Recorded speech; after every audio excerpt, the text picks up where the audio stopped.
Yohanes 4 ayat 23 berkata, tetapi saatnya akan datang dan sudah tiba sekarang bahwa penyembah-penyembah benar akan menyembah Bapa dalam roh dan kebenaran, sebab Bapa menghendaki penyembah yang demikian.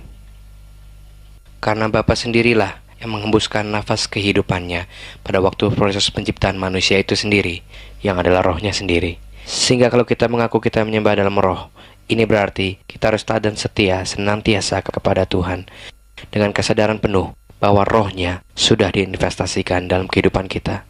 Dan kalau kita berkata kita menyembah dalam kebenaran, ini berarti kita harus menyembahnya dalam total openness, dan juga dalam honesty, dalam keterbukaan penuh, dan juga dalam kejujuran sepenuhnya.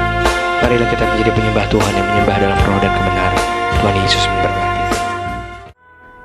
Tuhan banyak memberikan janji buat kita anak-anaknya, karena Dia tahu hidup yang kita jalani tidak mudah dan tidak gampang.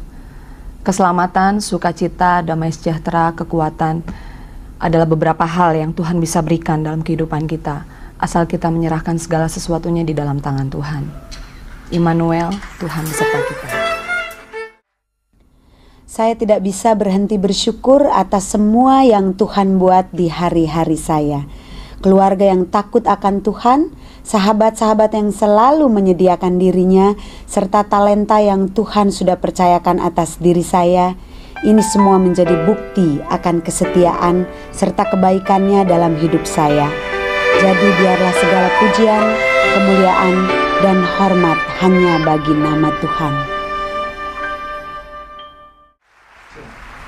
Karya Tuhan yang terbesar dalam kehidupan manusia adalah pengorbanannya di kayu salib. Salib merupakan lambang penderitaan, penghinaan yang harus dijalani.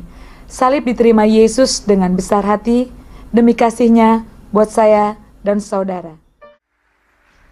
Kasih Tuhan itu baik adanya.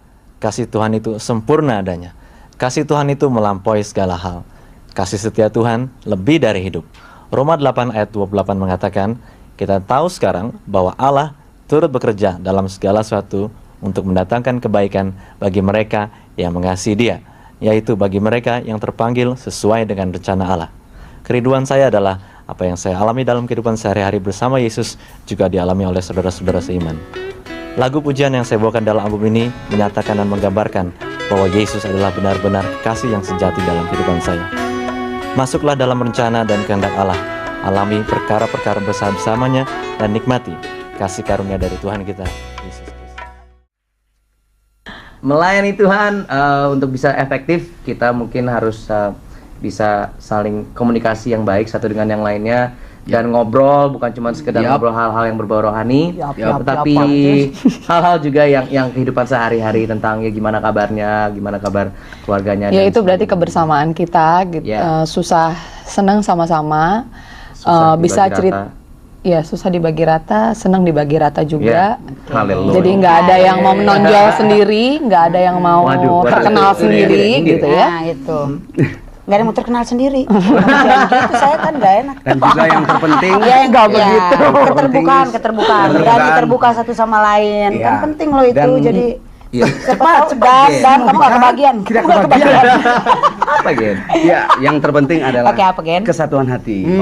Jadi tanpa kesatuan hati kita tidak dapat melayani Tuhan dengan efektif. Betul sekali. Siapa nama kamu? Siapa? Kamu Gen namanya? saya tapi nomor sepatu berapa? Nomor 41.